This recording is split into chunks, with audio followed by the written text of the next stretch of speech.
أعوذ بالله من الشيطان الرجيم بسم الله الرحمن الرحيم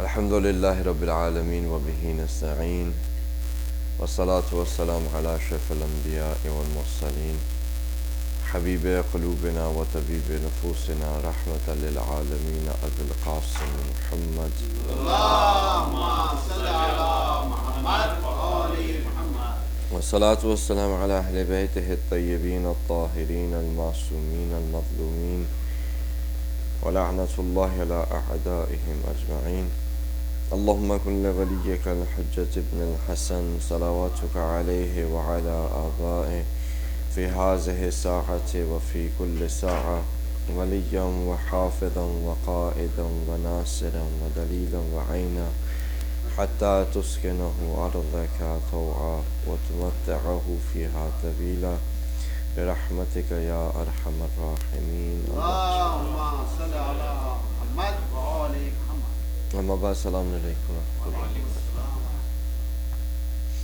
All praise and glory belongs to Allah, the provider, the sustainer, the one who has created everything for a specific purpose.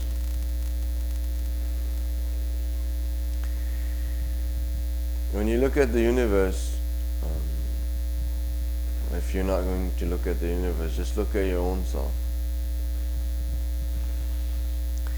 You'll see that everything on your body is placed where it should be and is connected with each other in a way that if you were to minutely change something a little bit, you would not be able to function. Like everything, it would just be a chain reaction, the whole body would just collapse. And we're probably the weakest animal out there. The weakest animal out there is probably human beings.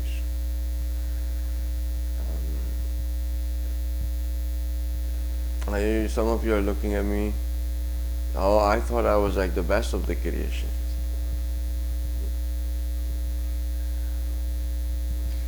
We have the potential to become the best of the creation, but we are not the best of the creation. There's a difference when you have the potential to become something and the other thing is when you have become that thing. Like an apple tree, the seed has the potential to become an apple tree. It has everything in there. You just have to plant it, water it, have the sunshine on it, have all of the things necessary. Slowly, after 20 years, 30 years, 15 years, 10 years, whatever, depending on the variety, you'll have an apple tree and you'll have shade and apples. But both are different. Why don't you just eat apple seeds then? There's an apple, like a whole apple tree is in that seed. Just have that. Like don't have cucumbers, just have cucumber seeds. It's different. I mean, the potential and then something when it comes out and develops and becomes that, it's two separate things. So we have the potential to become the best of the creation, but we have to become that. Because if we do not become that, then we become the worst of creation. Meaning we become worse than animals, we become below animals, and the verses of the Quran are filled with it. We become worse than shaitan, where shaitan actually is ashamed. Usko sharam aati hai hame dekh. The devil looks at the actions that a human being can do and then says, you know what, I could have never thought of it. I would not have done it. Like I would not have gone that low. I mean, if you just look at him, his name was Harith. He was part of the jinn. He worshipped Allah subhanahu wa ta'ala for 6,000 years. He completed 2 rakat namaz in 4,000 years. The 2 rakat namaz that he finished in 4,000 years, Imam Ali in his khutbah, he says that we do not know if it was the time of that world or it was the time of this world. Because a day over there is 50,000 years here or 1,000 years here. If it was of that world, then 6,000 years of that world translated into the time of this world. In this world, it would mean trillions of years. I might not have exaggerated. When you have 1 minute, and 1 minute, let's say even to the lowest is 1,000, 60,000 is, 1 hour, 60,000 years of this world. Okay. So when you look at him, even in the Holy Quran, he says, "Oh my Lord, I swear by you. I swear by your power." He never denied Allah subhanahu wa ta'ala in any other quality of his, only one, and that was rububiyyat. He thought that he knew better how things should work out. Meaning what God had decreed and decided, he did not agree with that. He said, what I think of it, that is the best way. Like we do. God has decreed, told us a system, this is my decree, this is my system.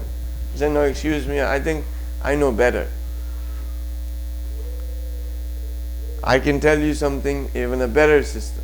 God is saying, I'm going to put the representative on the face of the earth. He's saying, why should you put him? I should be one. Even the angels are saying. Even the angels, I'm coming back. Even the angels said that we are the ones that do your praise and glorification. We glorify you and we do your praise. We should be the representatives. But when Allah subhanahu wa ta'ala told Hazrat Adam alayhi salam what he did, when he told everybody, the angels fell in prostration. By default, Harith should not have even been in that meeting because he was not an angel. When a human being falls down, they can fall even below the state of a devil. Right?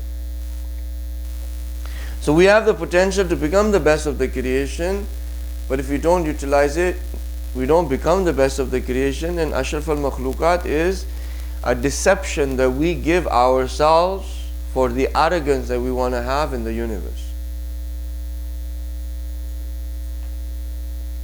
We deceive ourselves by saying, I'm the best of the creation. You have the potential to become the best of the creation. You're not. Just look at our body. We have, that's where I started, that we have the weakest body of any animal. Even probably a worm is better survival than us. It's got 5 hearts. One heart fails, another one is there. 5 hearts.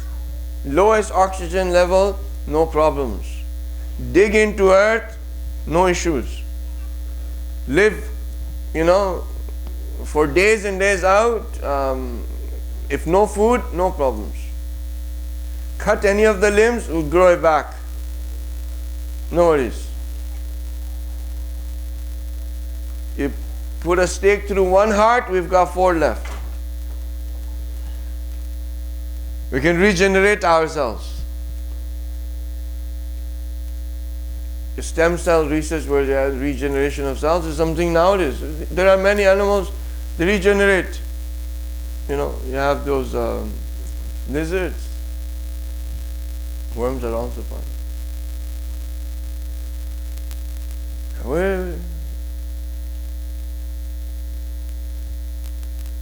We are the weakest body of an animal.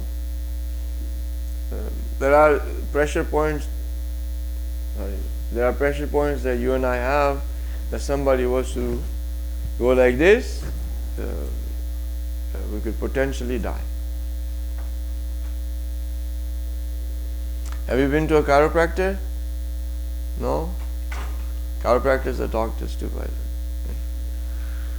So if you go to a chiropractor and they were to adjust your neck, they adjust your neck in such a finesse that if a little bit they are off, you should read La ilaha illallah when you're like lying down, because it might be your last. You know, I mean, to the extent that if you look at the whole animal kingdom and even like the insects and so forth, human beings happen to be like the weakest in their carbon-based machine. But we think of ourselves to be the center of the universe. Why did I start with this? Is that for us, one of the biggest hurdles of realizing our potential is our arrogance.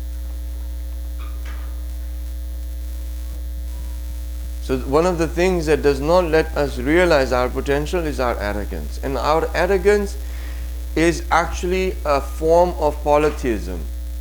सुन रहे हैं? अना रखना एक शिर्क खफी है. अना का हक सिर्फ जो कह सकते हैं ना मैं और अना रख सकता है वो खुदा की ज़ात है. Anyone who can say I and who can truly have this ego, arrogance if you want to call it, is Allah subhanahu wa ta'ala. Allahumma ahlal kibriyai wal adama. This is the prayer that you will be reading inshallah soon. Inshallah. For the safety of the moon, for it to appear tomorrow, if we can recite Allah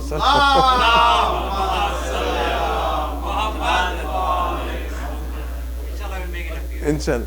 So Allahumma ahlal kibriyai wal adama. Right? You say that Kibr, Akbar, Takabbur, they're the same family. Takbir, Takbirat, the same family. Kabir is the same family. Kaf, Ba and Ra, these are the root words. So when somebody has Takabbur, Kibr, they're basically standing in the row of God. Because that medal of Kibr only suits with Allah subhanahu wa ta'ala. Nobody else. How can we become arrogant when everything that we have belongs to somebody else?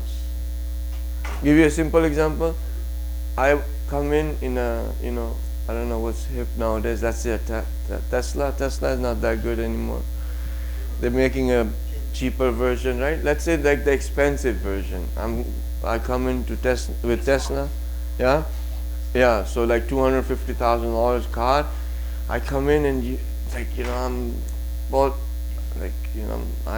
I've made it, right? So I feel like that. In the car, I come out with that, and, my abakaba is like walk in style. I'm coming out of Tesla and oh Maulana Sahab, oh wow, mashallah. You must have become now the worldly person that you were always condemning other people to. And you must have started taking $1,500, $2,000 an hour now. So alhamdulillah, business is good.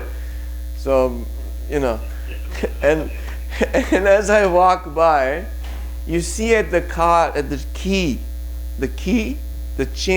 chain, it says Hertz.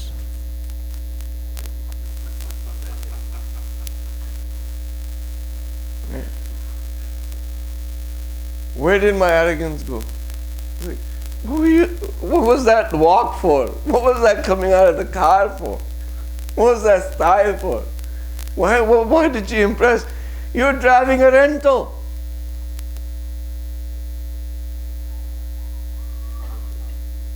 If you look at on the back of your neck or somewhere, you'll find a tag.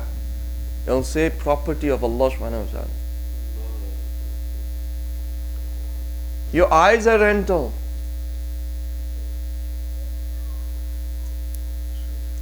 Everything you have in your life is rental. You can't see the tag. If you could see the tag, there was nothing to be arrogant about. Just like that person has not even a single reason to be arrogant about. And it's a rental, you have to give it back one day. And on top of this, these body parts of ours are spies of Allah subhanahu wa ta'ala. We have the angels that are spying on us. Then we have these hands, these are spies. On the Day of Judgment, the same hand is going to give a witness against me.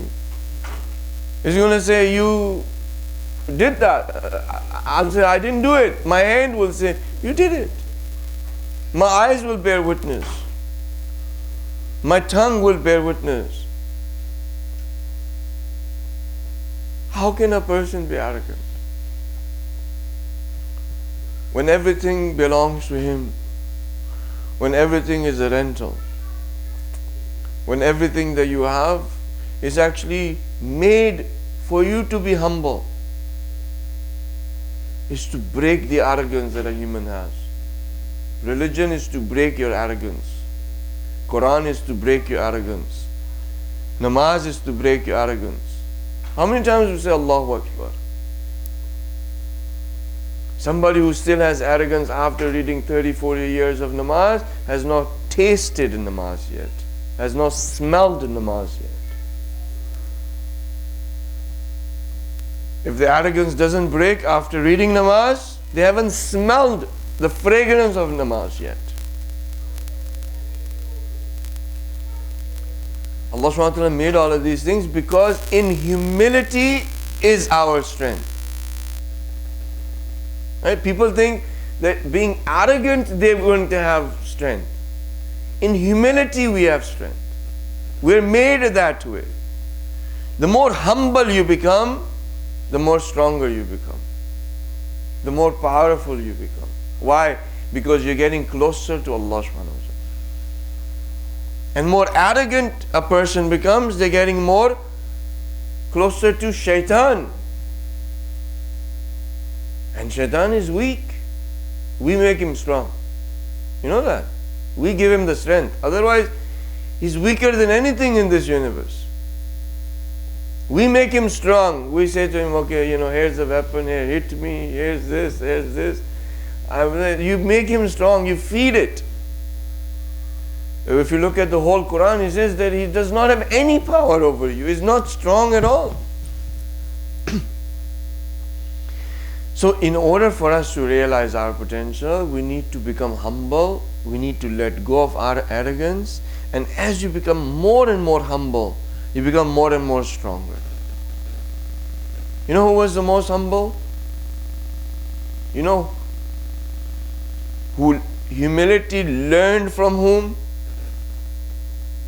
Yeah. He was called Abu Turab, the father of dirt. Literal meaning is Abu Turab is father of dirt. Right? One of the reasons, one of the titles that Imam has is one reason, and then I'll tell you the actual, the metaphysical meaning of Abu Turab. In Medina there was a big earthquake, and Imam had just placed his hand on the earth and just said to it, calm down. And as soon as he said calm down, the earthquake went away. And people saw that and started calling him Abu Turab. That is the father of dirt. That if he commands the earth, listens like a son does to a father. Like a father says to earth, calm down. Right? Father says to a son, calm down, just calms down. You just touched the earth and said, calm down. Abu Turab was the title of Imam Ali in the other sense too, because he was so humble that they called him Abu Turab, that wherever dirt, it didn't matter, he just sat down anywhere. His humility was such that they would say that nobody can be more humble than Imam Ali. I mean, he is the Hakim, he is the ruler, And the Muslim government at that time was no joke. It was one of the superpowers of the world. Right? It was one of the superpowers. The wealth of the Islamic government was enormous. There was probably no other nation that was as wealthy as the Islamic government at that time. Right? And this person, the beggar would say to Imam Ali, could you please sit down and have some food with me? Say, yeah, sure. Have you ever heard that to meet Imam Ali, somebody had to like make an appointment, go through their secretary or something? Imam Ali alayhi salam, being the ruler, he was in the marketplace. He was, every aspect of the lives of people he was involved. Who's the strongest? Right? Who do we say is the strongest? Who took out Khaybar? Well, not even the whole hand. If we had taken maybe the whole hand and taken Khaybar out, maybe it would have flown out of. Who do we call him to be the strongest? Imam, right? If there was anybody who should have maybe had arrogance, who had the right to have arrogance? Imam Ali did. When it comes to knowledge, the Prophet is saying, Ana Madinatul Ilm wa Aliyun Babuha. I'm the city of knowledge and Ali is the door. When it comes to truth, the Prophet is saying that Ali is with Haq and Haq is with Ali. My nisbat to you is of Musa and Harun, but there will be no Prophet afterwards. Ali, you are Yadullah, you are Ainullah, you are Udnullah, you are Lisanullah, you are Asadullah. When it comes to any quality that you can think of a human being, the peak of that quality you'll find Imam Ali alayhi salatu wasalam. The perfect human being. I mean, if anybody had the right to be arrogant, it would have been Imam Ali or the Prophet or Aimma. When I say Imam Ali, I mean all of them. They had the right to be arrogant. How do you find them? Arrogant? No. Because the crown of arrogance only suits on the head of God.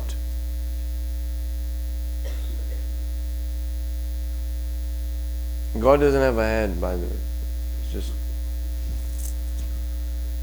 the arrogance only suits on Allah subhanahu wa ta'ala. That when Allah subhanahu wa ta'ala has that, and I'm purposely using the word arrogance, when Allah subhanahu wa ta'ala has that, it is beauty. Because it has reached the place that it should be. Right? So Imam Ali did not have arrogance. He was called Abu Turab. He had humility. Now his followers, right? If his followers have arrogance, how is that? Does it make sense? Are you better than Maulana Ali? Are you more knowledgeable than Imam Ali? Are you more powerful than Imam Ali? Are you more righteous and pious than Imam Ali? You have more iman than Imam Ali? Do you? No.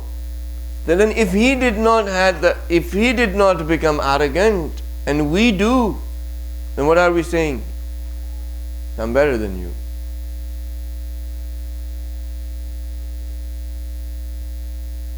We have nothing and we are arrogant. They had everything and they were humble. Because humility brings prosperity, humility brings just before I go further, don't mistake humility with meekness. A meek person is something else and a humble person is something else. Do not think about a religious person. If you become religious, you become like a meek person. Anybody can come and do whatever to you and you'll be okay. Like how in Christianity it's like you slap, you give the other cheek to the person. We don't do that. A mu'min does not do that. Hazrat Musa was asked by Allah subhanahu wa ta'ala, and Hazrat Musa alayhi salam, Allah subhanahu wa ta'ala have His peace and blessings and the blessings of His angels, and may that on the day of judgment we see Him and that we're not embarrassed in front of Him. Hazrat Musa alayhi salam in all of the prophets has a very special place. In the Holy Quran, about 200 times Hazrat Musa alayhi salam's name directly or indirectly has been mentioned. And one of the reasons why Hazrat Musa alayhi salam has been chosen in the Holy Quran to have the most amount of zikr is because the nation of Bani Israel was going to continue even after the Prophet. Meaning the nation of the Prophet was going to become a ditto copy, a photocopy of Bani Israel. The Holy Prophet has said that after me, my nation would be just like the Bani Israel, and this is approximate translation again of the hadith. They are just like the Bani Israel, even if the Bani Israel had gone through the needle of the hole of a needle, my nation will go through it. Or in another narration, if you could pass an elephant through the hole of a needle, even if it is that impossible, my nation will also go through it. If you look at our own selves and you look at Bani Israel of the past, we are a ditto photocopy.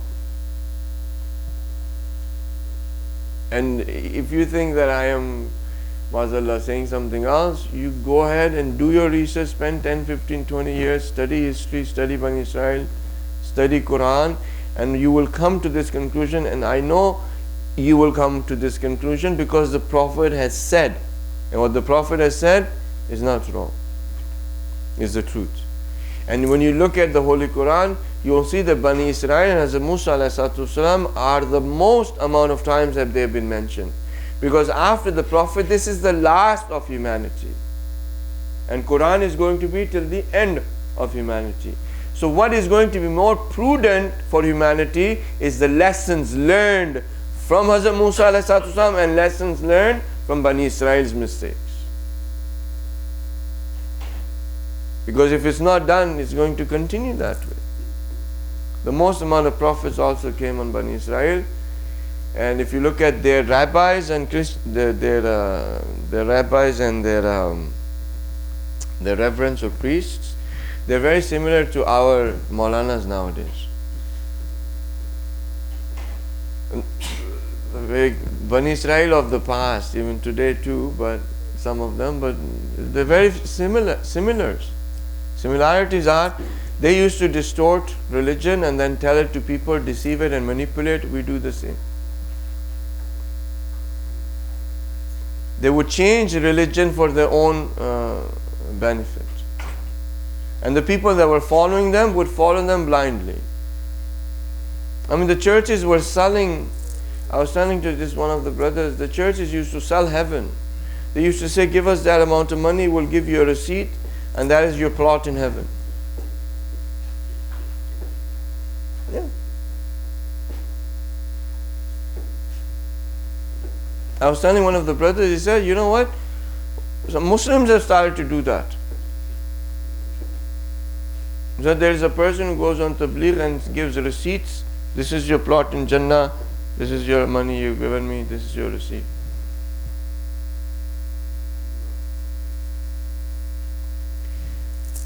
So Hazrat Musa alayhi salam was asked by Allah subhanahu wa ta'ala. Allah subhanahu wa ta'ala said to him, "O Musa, why don't you do something for me? And just keep in mind, I'm taking you from the place where a mu'min is not a meek person. He's a humble person, has humility, but he's not meek. Remember, right? The reason why I said about Hazrat Musa. So why don't you do something for me?" Hazrat Musa said, "Ya Allah, I mean, I pray namaz, I fast, I mean, you know, what do you, it's like, nah, you You pray because you have this inner desire to submit, and you do that. You fast because it is the shield for the sins.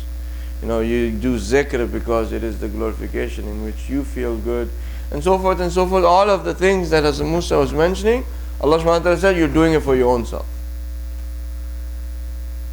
Then Hazrat Musa said, okay, then just tell me then what is it that I can do for you?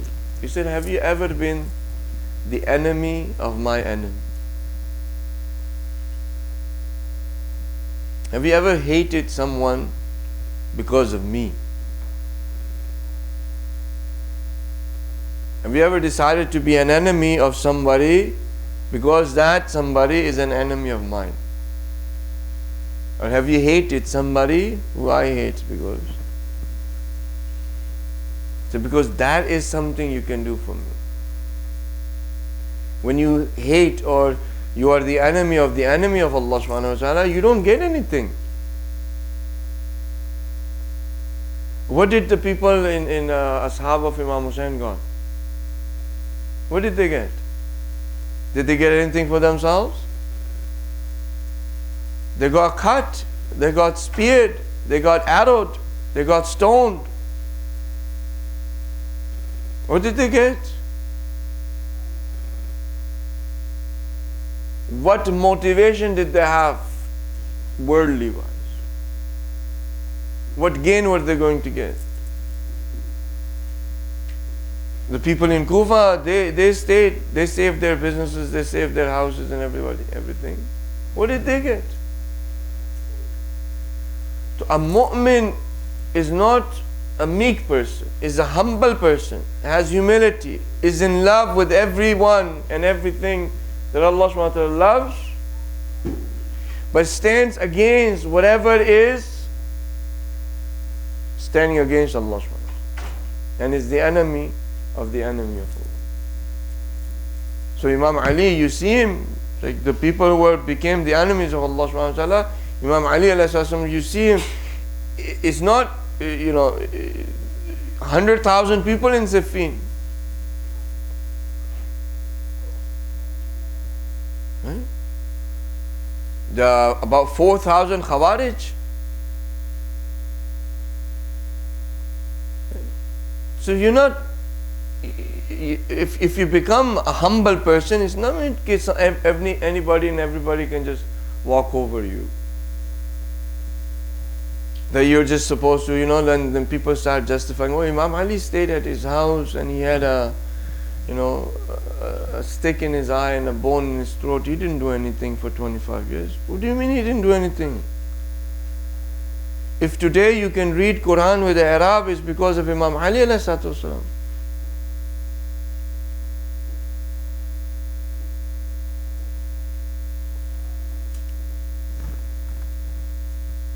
If you can learn tajweed, it's because of Imam Ali. If you can have nav, it's because of Imam Ali. The Quran compiled is because of Imam Ali. Hazrat Abu Zar and Hazrat Salman Farsi, they were part of the officials of the governments at that time. They used to consult Imam Ali on everything.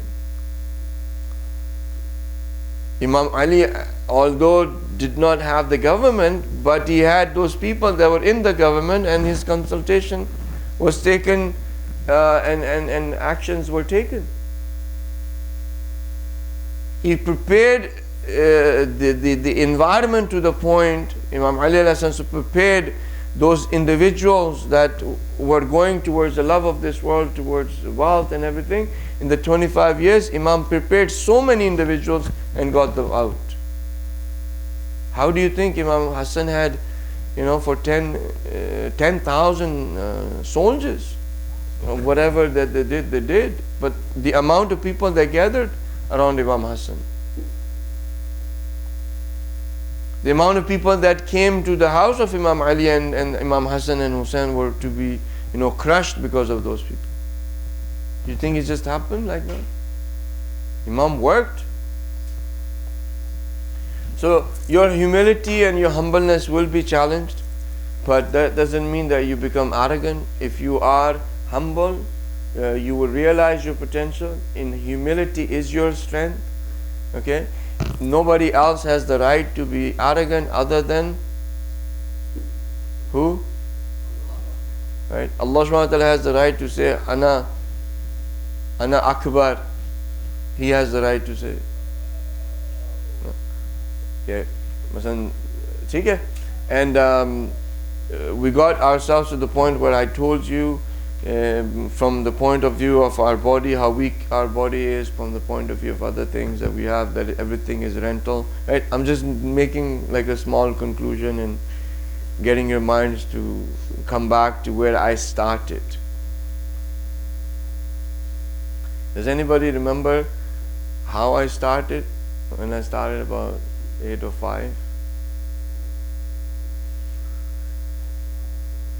So this was all, I know, but the way I started was, I said to you that Allah subhanahu wa ta'ala created everything for a specific purpose or reason. ठीक है? See, अब अगर आप हमारे साथ नहीं रहते ना, तो 40 मिनट के बाद भी आपको वापस उसी जगह पे लेकर आना होता है. So don't go away. Like even if we go away for 20 minutes, we're still going to come back, inshallah, if Allah subhanahu wa ta'ala wills, to that point. So I started with that. And the reason why I started with that is when you understand something, by looking at it, you also understand what purpose it was created for. Okay? With me? There's one way to ask the manufacturer why they made something. The other is to take a look at the thing and find out what the purpose could be. Are you with me? When you look at knife, what do you think? By just looking at the knife and not knowing what it was made for, you go through a little bit of experimentation, but you will see that the sharpness of it, well, you can cut vegetables, you can cut a person, you can cut paper, you can, right? The structure of the knife is telling you why the knife was made, right? The purpose of the knife was made. Okay, if you become aware of yourself, guess what's going to happen automatically?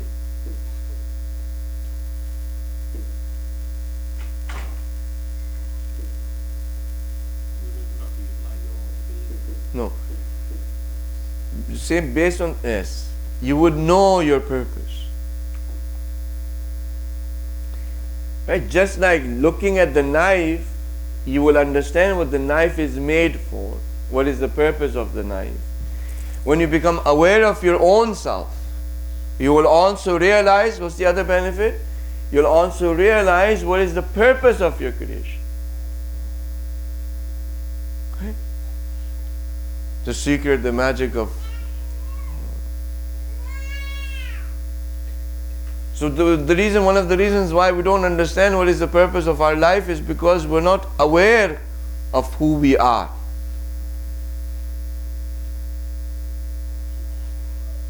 What do we think our purpose becomes?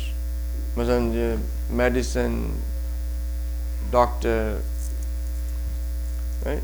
IT. With me? Yes? Okay. Can you ever look at an IT professional and say, looking at the person, this guy looks like he'll be good in IT. It seems like he was made, just like you look at the knife, like, this guy looks like he was like made for IT. You don't see the irony of it? No, not yet. When you look at the knife, you say, well, this knife is like made for cutting. You understand what the purpose is. Can you look at me and say, well, you know what, he looks like he's made for IT. Or this person looks like he's made to be a doctor. This person, he looks like he's made for being a plumber. Or an electrician, or a farmer. When you look at a person, can you tell, just like when you look at a knife, what it is made for? How can then IT and medicine and farmer and plumber and could be the purpose of our life? Yes, a computer, you're looking at the computer and saying, yeah, this is made for IT. I mean, it has the binary language, it has the keyboard, it has a screen, LCD, LED screen, plasma screen. I mean, it's got all of the functions that you would require, for example, information technologies. It has the ports for the HDMI, it has the port for USB, it has the port for the network cable, it has all of these. Yeah, this thing looks like it's made for IT. You're not getting this, no? You look at the wrench. Looking at the wrench, you can say, well, yeah, this is made for plumbing. It has the teeth. It has like that adjustment part. You could probably open the nuts and bolts. When you look at a stethoscope, you can tell the stethoscope is there, made to listen to the heart or something to listen very minute. Yes or no? But when you look at each other, you were not made for that. What did we say you were made for? وَمَا خَلَقْتُ الْجِنَّ وَالْإِنسَ إِلَّا لِيَعْبُدُونَ. Now if you look at it, well, it makes sense. I mean, if looking at the signs of Allah subhanahu wa ta'ala is worship, then yes, these eyes make sense. You should have had eyes to see the signs of Allah subhanahu wa ta'ala, something that is created for slavery, the act of slavery, the act of worship, then that thing should have eyes. If remembrance of Allah subhanahu wa ta'ala is going to be done through your tongue, then this tongue should be there. Right? If having the taste of the sweet or the bitter or the sour, which these are all tastes, by the way. Right? We think that tasting is only like sweet. Gulab Jamun is taste. No, like Safi has taste too. I love the taste of Safi. If realizing a taste of pleasure and thanking the one who has given, you should have taste buds.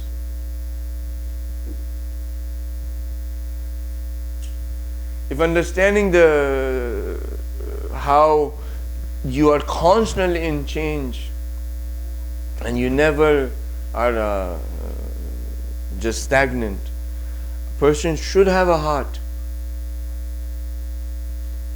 You look at the whole of your body now in that light, you will realize that we are made for worship. We are made slaves. We are made for slavery. When a child is born, where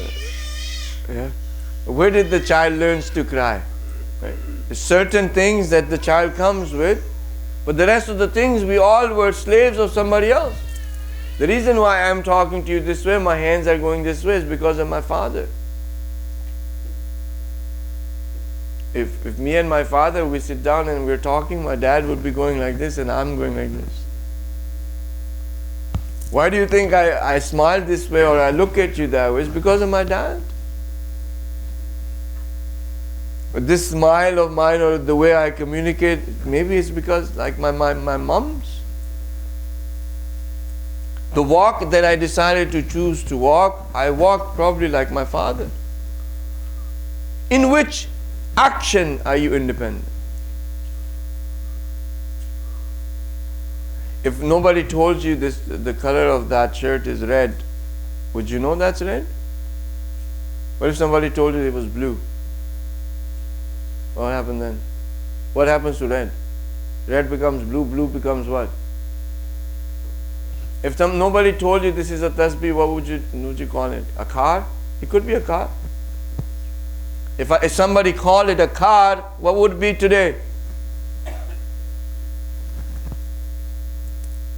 Everything that you and I have, we are mimicking or we learned or we submitted to something or someone. And yet we strive for uniqueness. That striving for uniqueness is actually one of the innate knowledge that Allah subhanahu wa ta'ala gave us in the fitrat that we have. But in reality, you're cut from the same cloth, you have the same conscience, you have the same emotions, your body language differs a little bit, your facial structures will differ a little bit, but in the end you are one. Nafsan wahid, one nafs, one self. Nafsan wahid. With me so far? So by looking at something, you can realize what the purpose is, right? So just looking at your body, you can realize that you were made for. I think, inshallah, the day tomorrow, if we have one more day, we'll try to wrap it up. But I just want you to please think about what I say, try to simmer it in your minds, and inshallah you'll come to a conclusion. If you have questions, you're always welcome to ask me. Bismillah ar-Rahman ar-Rahim wal-Asr, inna al-insana lafi khusr, illa alladhina amanu wa amilu s-salihat wa tawasaw bil-haqq.